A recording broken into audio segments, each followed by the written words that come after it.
السلام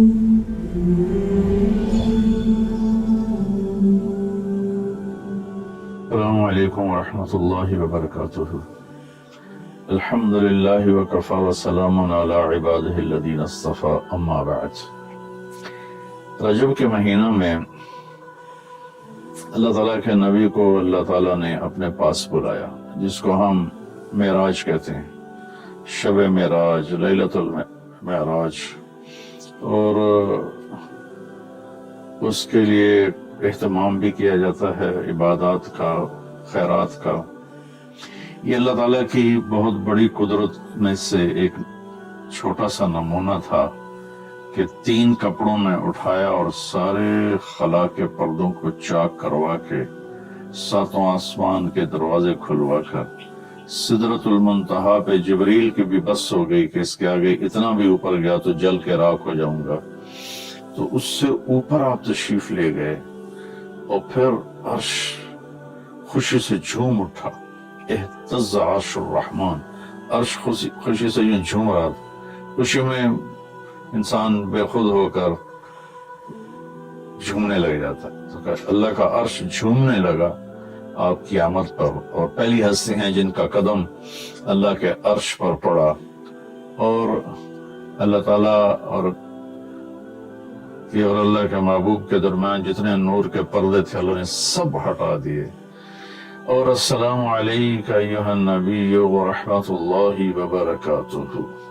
اللہ تعالیٰ نے ایسا خوبصورت سلام پیش کیا، تو اللہ کے نبی پہ قربان جاؤں، انہوں نے اپنی امت کو بھی شریک کر لیا، السلام علینا وعلی عباد اللہ الصالحین، اللہ ہمارے اوپر بھی سلام ہو آپ کا، اور جو میری امت کے نیک لوگ ہیں ان پر بھی آپ کا سلام ہو، آپ کی رحمت ہو۔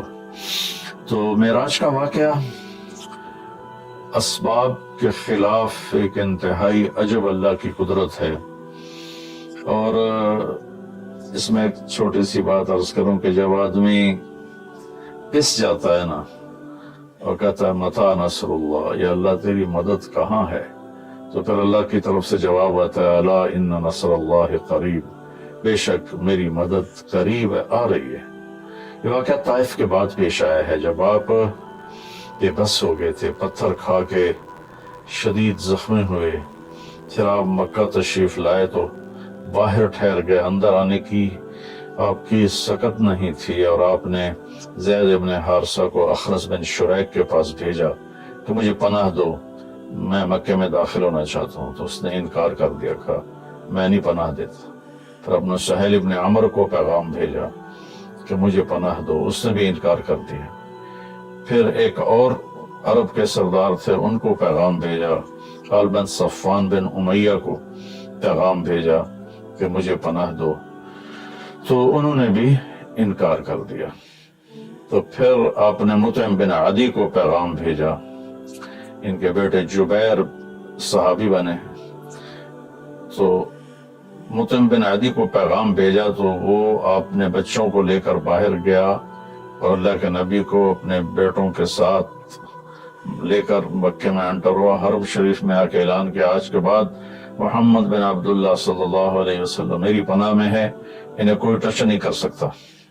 ابو جہل نے کھڑے ہو کر کہا تم یہ اس کا کلمہ پڑھ کے کہہ رہے ہو یا اپنی سرداری کے زوم پر کہہ رہے ہو، اپنی سرداری کے بلبوتے پر؟ اور کہا نہیں، میں نے اس کا کلمہ نہیں پڑھا، جو اللہ نے مجھے سٹیٹس دیا ہے اس کی وجہ سے کہہ رہا ہوں۔ کہ پھر ٹھیک ہے، ہم ان کو کبھی ٹچ نہیں کریں گے۔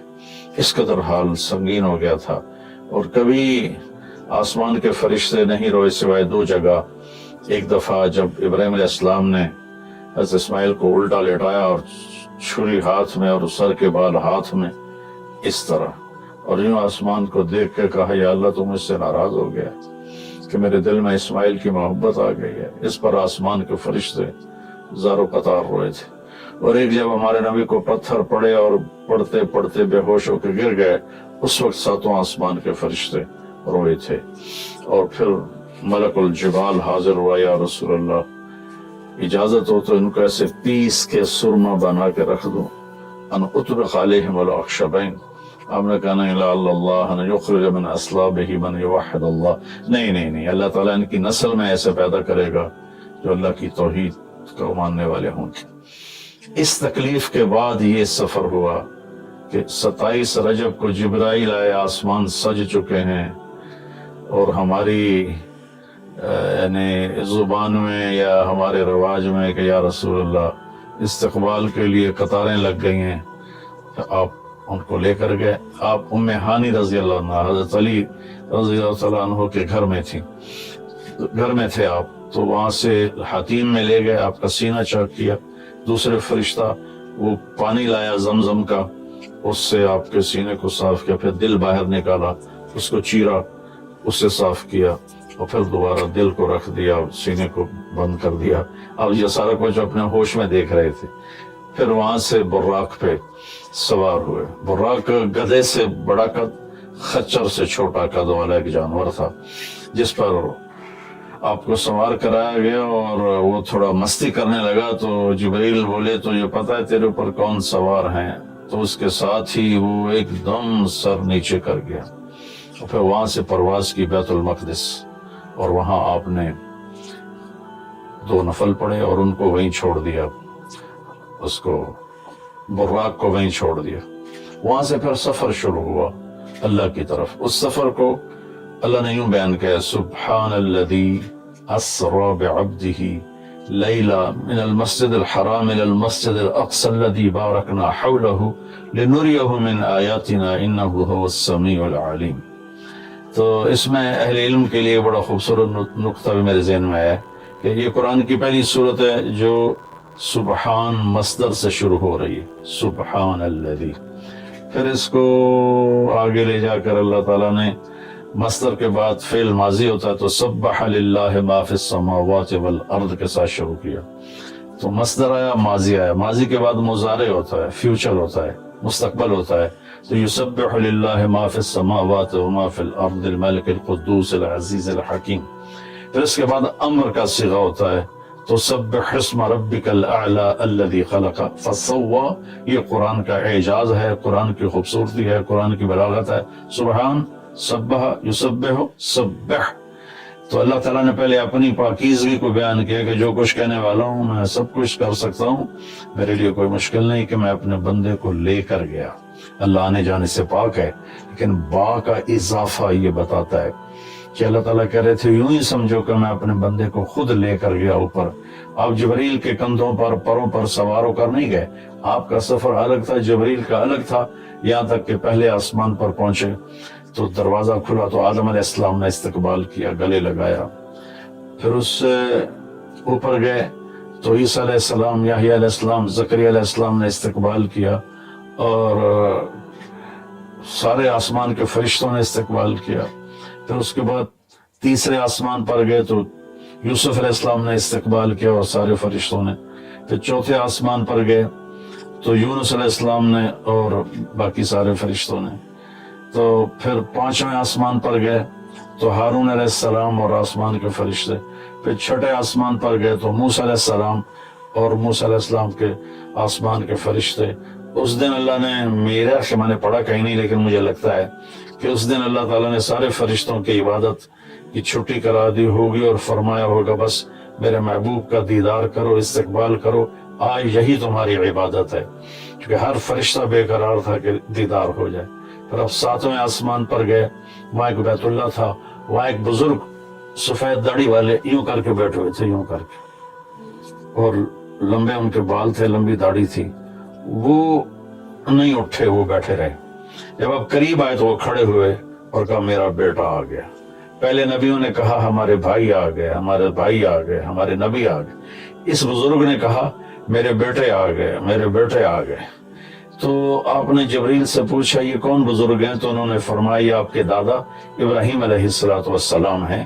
اس میں اللہ نے ہمیں سبق دیا کہ بیٹا کتنے ہی عالی مقام پہ چلا جائے، اس کی ذمہ ہے اپنے ماں باپ کا ادب کرے، ان کے پاؤں چھوئے، ان کے سامنے سر جھکا کے چلے، یہ ہواؤں میں اڑ جائے، عرش کو چیر کے اللہ تک پہنچ جائے، پھر بھی باپ کے آگے، ماں کے آگے سر جھکانا ہے۔ اور یہ سبق عملاً اللہ نے امت کو سکھایا، پہنچایا کہ اللہ تو جانتے تھے کہ یہ امت اپنے والدین کی کتنی نافرمان ہوگی اور کتنے ماں باپ ہوں گے جو چھپ چھپ کے روئیں گے. کتنی مائیں ہوں گی جو دوپٹے کے پلو میں اپنے آنسو چھپا لیں گی اپنی اولاد کی نافرمانی کی وجہ سے, بدتمیزی کی وجہ سے. میرے نبی سے پوچھا گیا یا رسول اللہ قیامت کب آئے گی؟ تو آپ نے فرمایا اللہ کو پتہ ہے. کیا کوئی نشانی فرما دیں؟ ارشاد فرما دیں کہ جب مائیں بیٹیوں کے ہاتھوں ذلیل ہوں گی تو قیامت آئے گی. یہ بیٹے تو کرتے ہی رہتے ہیں, اگر بیٹیاں بھی ماں کو ذلیل کریں گی تو قیامت آ جائے گی. تو یہ اتنا بڑا مقدس رشتہ ہے. آپ نے فرمایا جس نے اپنے والدین کو دکھ دیا اس پہ اللہ کی لعنت, زمین آسمان کی لعنت, فرشتوں کی لعنت, نہ اس کی نماز قبول ہے, نہ روزہ, نہ صدقہ. اور دوسری طرف آپ نے فرمایا جو صبح صبح ماں باپ کی زیارت کر لے تو صبح سے شام تک جنت کے 2 دروازے اس کے لیے کھل جاتے ہیں. نہ حال پوچھا نہ خدمت کی, صرف آ کے زیارت کی محبت کی وجہ سے. شام کو آ کے ان کی زیارت کی تو صبح تک جنت کے 2 دروازے اس کے لیے کھلے رہیں گے. پھر ان میں کوئی ایک فوت ہو جاتا ہے اور یہ اس ایک کی بھی ایسے کرتا ہے, زیارت کرتا ہے, ایک دروازہ کھلا رہے گا. تو یہ اس میں ایک بہت بڑا سبق تھا ماں باپ. چونکہ پہلا قصور تو ماں باپ کا ہے کہ وہ بتاتے ہی نہیں, وہ تعلیم ہی نہیں دلاتے جس سے پتہ چلے کہ ماں باپ کا مقام کیا ہے. اسی میں ہماری نسل ڈپریشن کا شکار ہو گئی. تو انہیں کیا پتا باپ کون ہوتا ہے, ماں کون ہوتی ہے. تو آپ وہاں سے تشریف لے گئے تو سدرۃ المنتہا جہاں بارڈر آ جاتا ہے ان مخلوقات کا, بارڈر پر جبریل نے کہا یا رسول اللہ بس آگے میرے پاس ویزا کوئی نہیں ہے, ایک بالشت بھی اوپر جائے, ایک گٹھ بھی اوپر جاؤں گا تو جل کے راکھ ہو جاؤں گا. اللہ نے ایک تخت اتارا, اس سے اپنے محبوب کو بٹھایا اور وہ گئے بلندیوں کو چیرتے ہوئے اس نے عرش پر جا کر لینڈ کیا. آپ اترے اور میرے اللہ تعالیٰ نے کہا ثم دنا فتدلی فکان قاب قوسین او ادنی. اللہ تعالیٰ نے اپنے محبوب کو اپنے قریب کر لیا, اتنا قریب کیا کہ فاصلے مٹ گئے.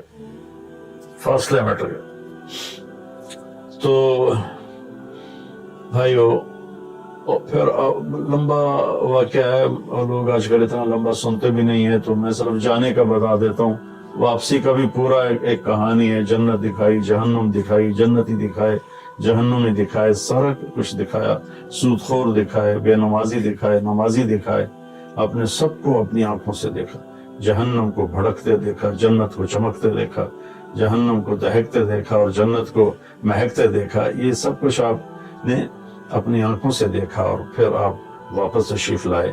تو جب آپ پہنچے تو ابھی رات کا حصہ باقی تھا اور رات گزری نہیں تھی جب آپ اتنی بڑی کائنات کا سفر کر کے واپس تشریف لائے. تو اس میں ایک بڑا سبق ہے, وہ یہ ہے کہ اللہ نے اپنے نبی کا ہاتھ پکڑا اور اپنی ذات تک پہنچا دیا. ہم اپنا ہاتھ اللہ کے نبی کے ہاتھ میں دے دیں تو ہم بھی اللہ کی ذات تک ہماری بھی پہنچ ہو جائے گی. اگر کوئی بڑائی کے سفر طے کرنا چاہتا, بڑا آدمی بننا چاہتا ہے کہ میں تو جی گریٹ مین بننا چاہتا ہوں, میں کامیابی چاہتا ہوں, میں سکسیسفل لائف چاہتا ہوں, تو کامیابی ہے کہ میرا آپ کا اللہ ہم پہ راضی ہو, جب ہم مریں تو وہ ہم سے خوش ہو کر ملے, ہمیں جنت کا پروانہ دے. یہ ہے کامیابی. یہ نہیں کہ آپ بڑے مالدار بن گئے, آپ امریکہ کے صدر بن گئے. یہ نہیں ہے کامیابی. یہ ہے کہ آپ سے مجھ سے اللہ راضی ہو جائے. یہ سب سے بڑی کامیابی ہے. تو اللہ تعالیٰ کے نبی کے ہاتھوں میں ہاتھ دے دے تو اللہ تک پہنچائی آسان ہو جائے گی. ایک واقعہ سنا کے بعد ختم کرتا ہوں. ایک بدو آیا, کہنے لگا ہے محمد. آپ نے کہا جی. آپ بدتمیزی کا جواب بدتمیزی سے نہیں پیار سے دیتے. جی تیری 3 باتیں بڑی عجیب ہیں. آپ نے کہا کیا؟ تو کہتا ہم باپ دادے کا دین چھوڑ کے تیرے دین پہ آ جائیں گے. ہم کیوں چھوڑیں باپ دادے کا دین؟ کہا اچھا اور؟ تو کہتا ہے کہ ہم مر کے مٹی ہو جائیں گے اور پھر دوبارہ زندہ کیے جائیں گے. کہا اچھا اور؟ تو کہتا ہے سورے عرب کو تیری امت فتح کر لے گی, ایران اور یورپ کو بھی تیری امت فتح کر لے گی. تو یہ کیسی بچوں والی باتیں کہا, ان کو روٹی نہیں ملتی اور یہ سنا رہے ان کو کہ اس سے کیسر اور کسرا 2 بڑے بلاک تھے اس وقت. تو آپ نے مسکرا کے فرمایا انشاءاللہ تیری عمر لمبی ہوگی, تو دیکھے گا کہ سارا عرب و عجم میرا کلمہ پڑھے گا. پھر تو دیکھے گا کہ سارا عرب و عجم یہاں مدینہ ڈھک کے آئے گا. اور پھر تو دیکھے گا کہ اللہ تعالیٰ قیامت کے دن تجھے بھی کھڑا کرے گا، مجھے بھی کھڑا کرے گا، اور میں تیرا ہاتھ پکڑ کے تجھے یاد دلاؤں گا کہ ہو گیا یہ زندہ ہونا کہ نہیں ہوا. تو وہ کہنے لگا نہیں میں نہیں مانتا، تو چلا گیا. اس نے پھر ابوبکر صدیق کے دور میں دیکھا سارا عرب فتح ہو گیا. کہنے لگا پہلی بات تو پوری ہو گئی، ساری قوم نے کلمہ پڑھ لیا. حضرت عمر کا زمانہ آیا تو کیسر اور کسرا پٹ گیا، تو کہنے لگا دوئی گل بھی پوری ہو گئی، ہوں بھاویں تری ہو ہی نہ جاوے کدائیں، چلیے بھائی کلمہ پڑھیے. تو وہ وہاں سے اپنے علاقے سے آیا، حضرت عمر کے دربار میں آ کر اس نے کلمہ پڑھا. جب وہ آپ کی محفل میں آتا آپ اس کے لیے کھڑے ہو جاتے، بڑا اکرام کرتے. تو ایک دفعہ فرمایا کہ تم دیکھتے ہو میں اس بدو کا بڑا اکرام کرتا ہوں. میں اس محفل میں تھا جس میں اللہ کے نبی نے کہا تھا کہ رہے گی تیسری بات تو تیرا ہاتھ پکڑ کے بتاؤں گا کہ ہوئی کہ نہیں ہوئی، ہم مر کے زندہ ہوئے ہیں کہ نہیں ہوئے.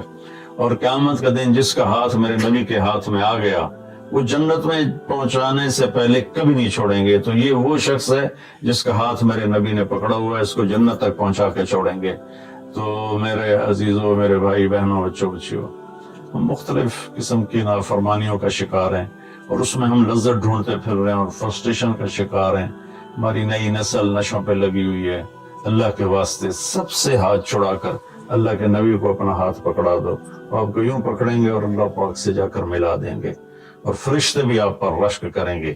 یہ واقعہ معراج کی اصل تھیم ہے اور واقعہ معراج کا اصل پیغام ہے کہ کی محمد سے وفاتوں نے تو ہم تیرے ہیں. یہ جہاں چیز ہے کہ لوح و قلم تیرے ہیں. السلام علیکم ورحمۃ اللہ.